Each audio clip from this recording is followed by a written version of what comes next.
Based on the information contained with our interviews with witnesses and the investigations made, she was acting on her own free will, in our opinion. Up in Hillsborough, California, hearing their daughter described no longer as a witness but as a criminal now, the Hearsts had this to say. I just hope everybody will remember that physically Patty is still a kidnapped victim. She was taken away against her will. And psychologically, she's a victim of thought control by terrorists. I hope she'll give herself up and come home. She is believed still in or around Los Angeles. Police, for the last couple of days, have been moving from stakeout to stakeout, following one lead, then another, trying to find her and the few other SLA members who remain. Ladies and gentlemen, welcome to another edition of Colts Coffee and Conversation. My name is Carl. And I'm Holly. I'd like to welcome you to another exciting edition of Colts Coffee and Conversation. How are you today, Holly? I'm doing well. How are you enjoying the Symbionese Liberation Army so far? It is my passion. It is. Is your passion Buckenfield? Yes, with the SLA. Well, guys, we hope you're enjoying our podcast so far. We hope we're giving you plenty of information. We hope that you are being, the mind is being tingled and you are actually Googling some of this stuff. We do look forward to your feedback, guys. In order to do that, we must hear from you, of course. We have a couple of things here. If you can hit us up on Facebook, our fan page on Facebook. Say that 5 times fast. Colts Coffee and Conversation. Of course, we have our Instagram at Colts Coffee Convo. Then, of course, we have the Twitter machine at Colts Coffee Con 1. That is Colts Coffee Con, C-O-N, 1. And, of course, we do have our email address as well, which is coltscoffeeconvo@gmail.com. And, of course, we do have our audio. Yes, our audio. You make a voice memo, and you can send it straight to our Gmail account. And also on Anchor, if you listen on Anchor, there is a button to push where you can push feedback, and it'll come straight to us. Yes. So please give us the feedback. It helps them with the algorithm. They do have to keep pushing up those charts. We need it. We're desperate. Please leave yourself a lovely note. Give us some feedback, please. And also our disclaimer here, we're just normal, regular people. We have regular jobs. This is all entertainment purposes only. And we're entitled to our opinions. Is that right, Holly? I believe so. That's right. Okay. So, are you ready to get into more of the SLA, or also known as the Symbionese Liberation Army? I am ready. Alrighty, let's do this. So, where we left off last week. Oh, wait a second. What? Oh, yes. Go ahead. Well, we do love our cults. Yes, we do. We have our conversation. Yeah, but we forgot about our coffee. Forgot about the third C. Actually, the middle C. Yes. All right. Well, Holly, what are you enjoying today? Well, I have my Spanish latte. Ooh, you copycat. Or am I copying you? Doesn't matter. I let you order first, so technically I'm copying. I'm also, too, having a Spanish latte. Thank you, The Drip. Not a sponsor, but we do love your delicious Spanish lattes. Located on the corner of Harbor and Chapman and Fullerton. Yes. Alrighty. And so, Alrighty. Carl, I did want to say something. Yes.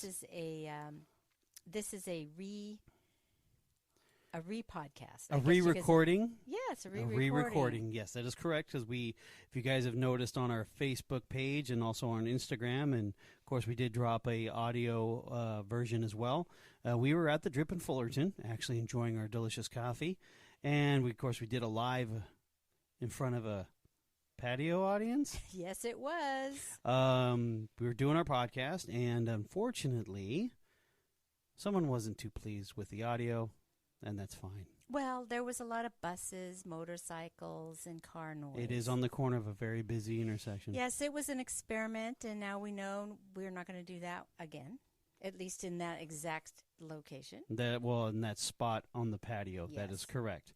So, anyway, I know you're looking forward to the noises of the buses, the people talking in the background, the birds chirping, but I did want to and the get music this playing. I did want to get this out. Of course, yeah, So because we still have to entertain the people. Yes. And it's about the people. Alrighty, okay. So, now are we ready to get into our little Symbionese Liberation Army? Yes. Let's do this. Okay. So, after just a quick recap of the episode prior, okay, they already did the bank heist. They already did their communique. And, of course, they were able to get that family pretending to be Jehovah's Witnesses.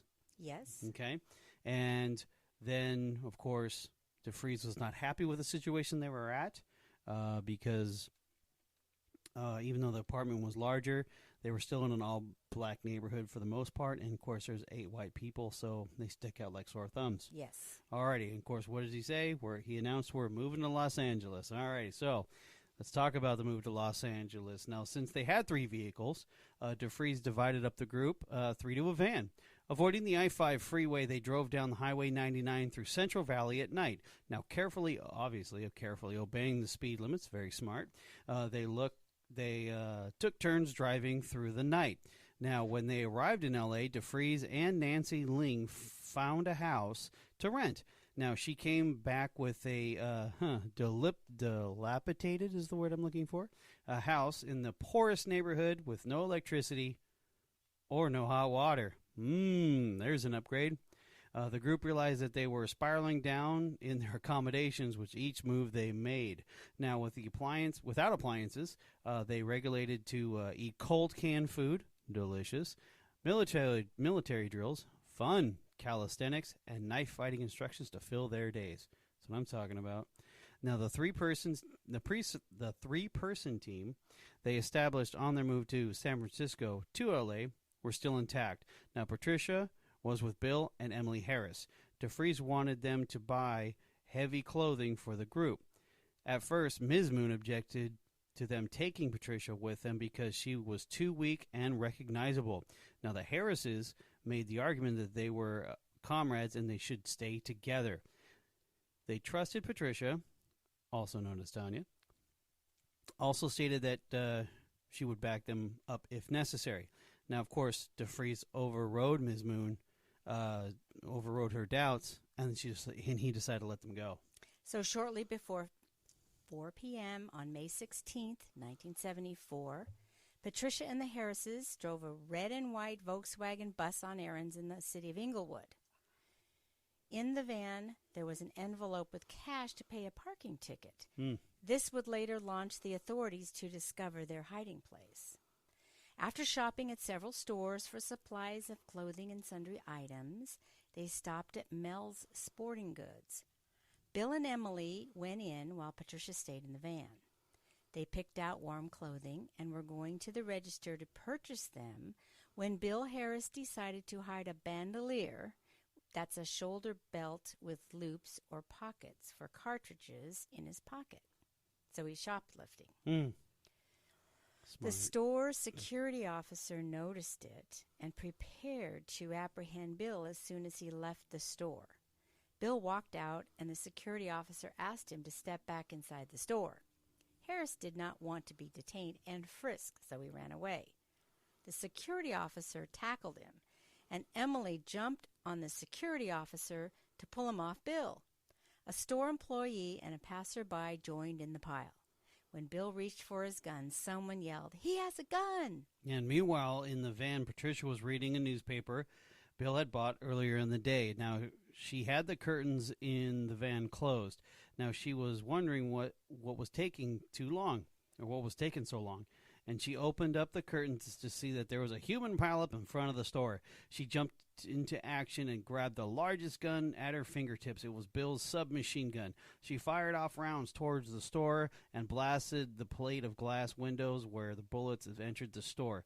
She barely missed Bill Harris's head and the spray of bullets, and fired into the divider in the middle of the street. Now, when the machine gun was depleted of ammunition, she picked up her own weapon, a semi-automatic M1 carbine rifle. She managed to get 3 more rounds off trying to free her comrades.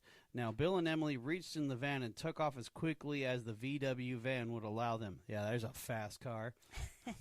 The security officer was in his own car in pursuit of them. Smart.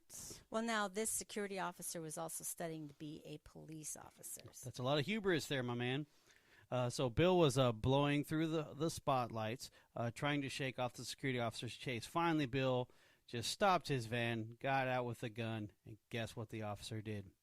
He stopped a few yards back and soon realized he was outgunned. So he left. The trio then proceeded to carjack several cars at gunpoint, transferring the guns and ammo as they went. They finally decided this was just going to lead a trail for the police to follow, so they needed to figure something else out. They now were in Linwood and happened to see a for sale sign on a Ford Econoline van. The address was right where they were, so they went to buy the van. The van was owned by a high school student. The student agreed they could test ride the car, but he went with them. During the ride, Bill Harris told them they were the SLA and needed to use his van. The kid was frightened when he was threatened with the gun Bill had, but said they could use his van as long as he did not get shot. As they drove around, the kid revealed he was a baseball player and had a game that afternoon he wanted to play. Bill Harris liked baseball, so they group bonded with them and started asking him about his team. When the kid was feeling more comfortable with them, Bill asked him if he knew where they could get a tool to cut off the handcuff that he had on his wrist from the security officer at Mel's Sporting Goods. Finally, they located a tool that they could cut off the handcuff, and which the kid helped them do successfully. Now, the police found the parking ticket in the VW van shortly after the shootout at Mill Sporting Goods. Now, the ticket identified the address of the house the SLA were hiding. Smart. In the addition to the gun Bill Harris dropped was registered to Emily Harris, and the witnesses to the carjacking stated that they identified themselves as the SLA.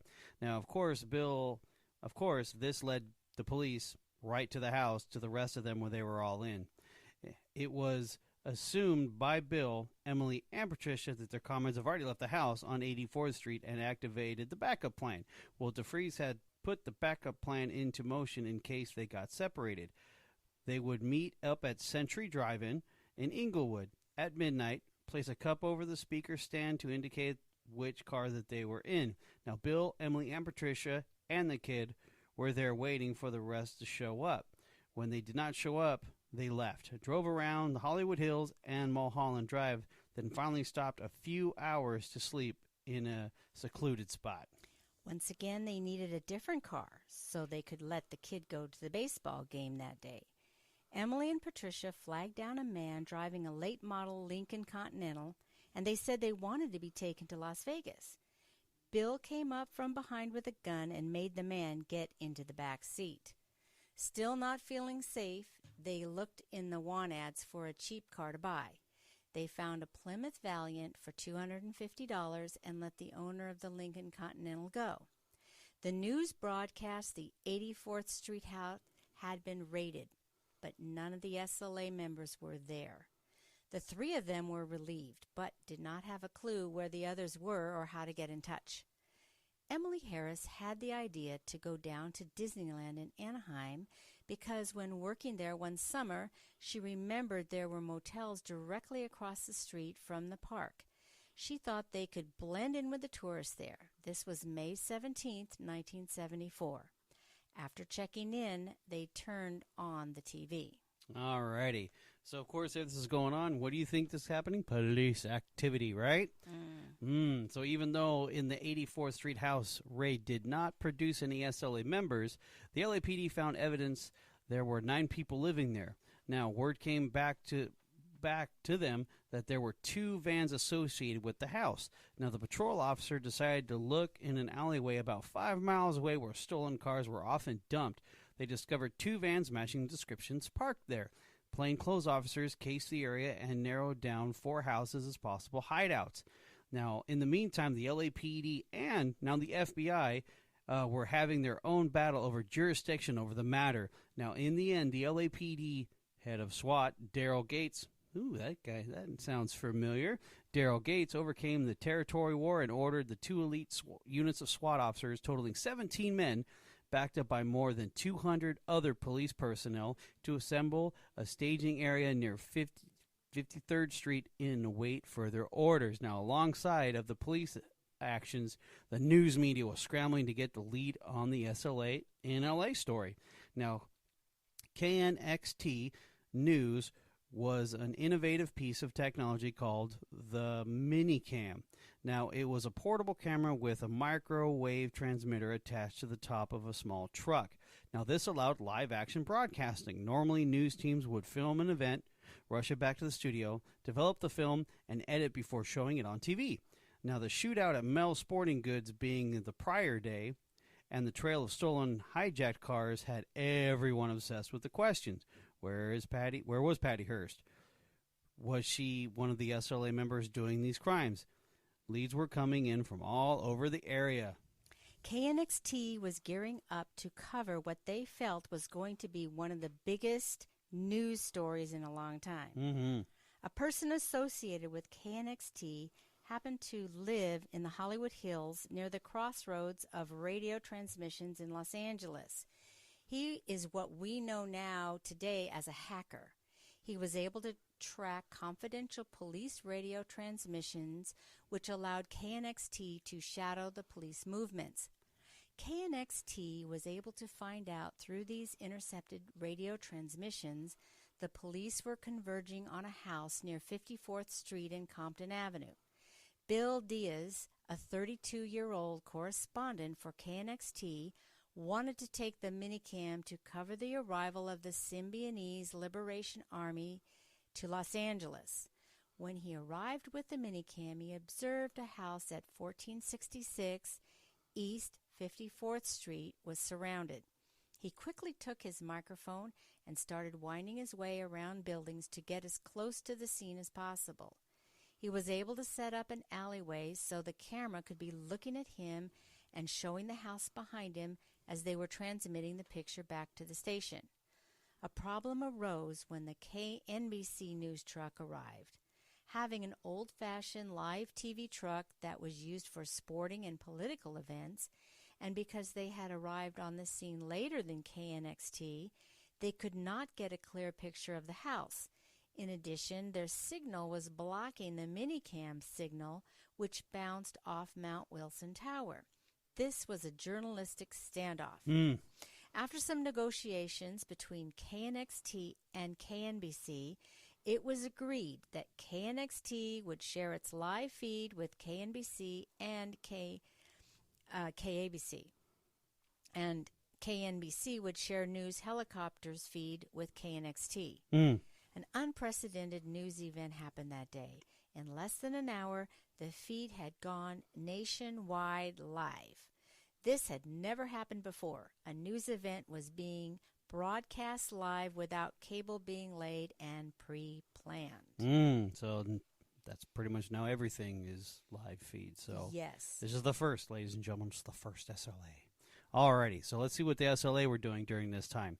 Now back to what was going on before the SLA in the 84th Street house before everything went down. DeFreeze and company heard about Mel's Sporting Goods shooting on the radio in May 16th. Now, he immediately ordered an evacuation. They packed up what they could, leaving a lot behind.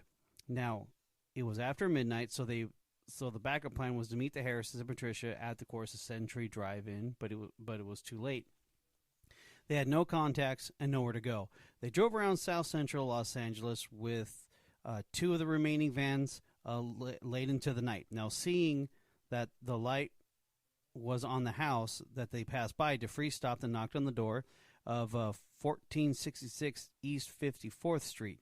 Now, it was 4 a.m. Now, this house had people coming in and out all the time. It was considered a flop house, or we know as a trap house now. He knocked on the door, introducing himself as Sin Q, and said that he needed help. He said he had some white friends who needed to stay somewhere for a few hours and offered them $100 to stay. They accepted the offer. Then he introduced his friends as soldiers of the SLA. Now, unloading the substantial weapons and ammunition into the house, they had more than 12 guns with 4,000 rounds of ammunition. A significant amount of their stash was left at the previous house. So if you don't think that's a lot, imagine what they had actually at the house. Oh, and that doesn't count what the Harrises and Patricia had. Oh, and inside their van. Good point.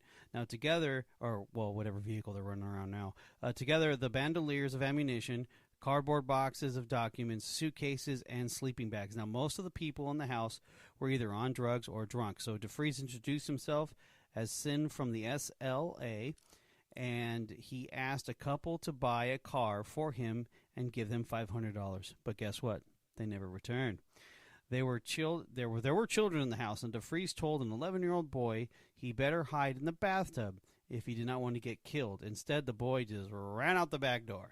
Now, the house became a tourist attraction with people coming in and out just to see the SLA.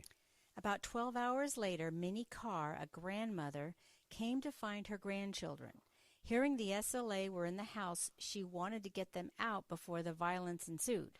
She saw the SLA women making bombs in a bedroom and challenged DeFries of the danger this put everyone in. DeFries told her black people need to stick together. Minnie would have none of the revolution talk. She grabbed her children and walked over to the police command station on Compton Boulevard and let them know where the SLA were holed up. Because Minnie Carr miscounted which house the SLA were in, one of the LAPD sergeants who was leading a team of officers going to the front door of the house wound up trapped behind a stone wall. He could hear DeFries instructing his followers, "We are not going to surrender. We are going to fight to the death." Furniture was moved around to block windows and doors. At 5:44 p.m., the sergeant gave the order to start calling to them through the bullhorn. Occupants of 1466 East 54th Street, this is the Los Angeles Police Department speaking. Come out with your hands up. Comply immediately and you will not be harmed. No response. After the second announcement, an 8-year-old boy came out of the house. The boy told the police that there were 2 men and 4 white women, all heavily armed, in the house. Next out was an elderly man. After 18 announcements in 9 minutes, all were met with silence. Alrighty. So now, of course, you used to have the Harrises and Patricia watching this now live on TV. So just imagine what they're going through in their minds. Wow. Right? You're just like, okay. This will be fun. Let's find out what they were doing in Anaheim. Now, Patricia hid in the back seat while the Harrises checked into a motel across the street from Disneyland. When they saw their room, it looked awesome to them. Clean sheets, a shower with hot water, no trash, and a color TV. That's what I'm talking about. Luxury at its finest. Now, as the Harrises and Patricia drove down Anaheim, they heard heard on the radio that the police had surrounded the SLA. After checking into the motel across the street from Disneyland, they turned on the television, and it was just as the siege was starting to happen. Now, initially, they thought it was just the 84th Street house, but then realized it was a different house. They were about to catch the live broadcast of the final conclusion of their comrades. So, yeah, during this time, my husband and I lived in Anaheim. We still do, but we lived in Anaheim near Disneyland. Yeah, a couple blocks away. Yes, so I figure we were less than a mile from them.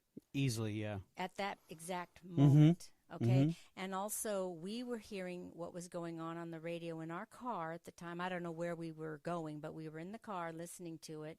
We immediately went home, turned on the TV, and we might have been turning on the TV just about the same time they were. It's crazy. And then we were just, within shouting distance. That's eerie, isn't it? It is eerie. Ugh. Alrighty. Well, after 18 announcements to leave the house at 5:53 p.m., the decision was made by the LAPD to fire 2 tear gas projectiles through the side of the window of the house. Now, the gas was flowing into the house. Suddenly, automatic weapons began firing from the house. The biggest gunfire with the police was, let me say this again, the biggest police gunfire battle ever to take place on American soil had just begun, and it was actually live on television. The SLA members did not leave the house after the tear gas was lobbed in. It was because they had military-grade gas masks on. By 6 p.m., SWAT was running out of ammunition. The FBI, who was standing ready at the Compton Street command station, volunteered to give SWAT what they had. Unfortunately, the FBI gas canisters did not fit into the SWAT team launcher. They were then given permission to set up across the street from the house, where they launched 16 canisters into the house and about 60 rounds of regular ammunition. That's excessive. This had no effect on the gunfire coming from the SLA. That's crazy. The authorities were getting worried the SLA may come out of the house shooting and start hitting civilians nearby. At this time, there were about 4,000 people converging on the scene to get a look. A suggestion was to obtain fragmentation grenades, which is a weapon that sends metal shards flying in all directions upon detonation. Fortunately, LAPD did not have any.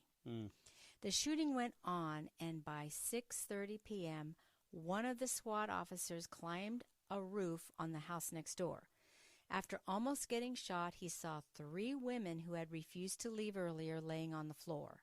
The officer went to the window and lifted them out one by one. 3 dogs were running around, and one woman shouted, "Don't leave my dogs behind." The police were not able to risk their lives to save the animals. Now, after 1 hour, the things looked like they were not going to die down at all. So they decided to use a different type of tear gas canister, more toxic and flammable than the first ones. Right away, black smoke came from the window in the back of the house. The police stopped shooting and made another announcement. "Come out. The house is on fire. You will not be harmed." Now, at 6:45 p.m., a woman who had been so drunk, this is kind of funny, so drunk that she slept through the whole entire shooting, stumbling out after being awakened by the bed catching on fire. And she was out. Yeah, that's a long time. Now, even with the smoke and fire, the gunfire did still continue. Now, after announcement was made that the SLA to come out of the house at 6:47 p.m., the response was more gunfire. In the SLA training drills during the last few months, one of the strategies they practiced was stationing themselves in a crawl space under the house.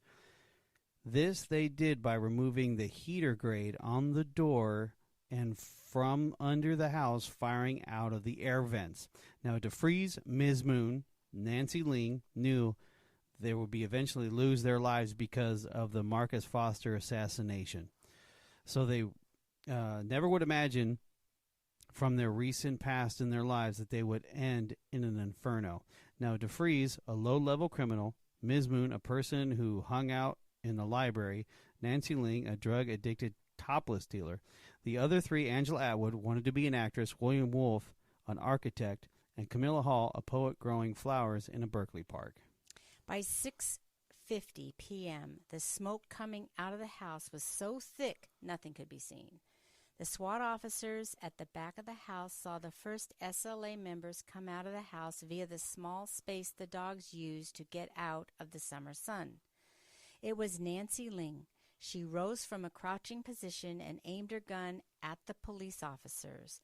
She was fired on immediately by 7 bullets, which 2 of them fatally wounded her in her back. Camilla Hall came out of the space next, 2 guns in her hands. She did not get all the way out before a bullet hit her, shattered her skull, and she fell flat. Her comrades pulled her back by her legs under the house. At 6:58 p.m., the wall and roof of the house collapsed. The unused ammunition was popping off. Then the guns were silent. By 7:02 p.m., the police decided it was safe enough for the firefighters to extinguish the flames. Not a single wall in the house was standing. Now, of course, back in Anaheim, Bill and Emily and Patricia were watching the whole thing go down, cheering them when the gunfire was being returned. Ultimately, at the end, they were devastated. Bill blamed himself for starting the ball rolling for the shoplifting on the Bandolier.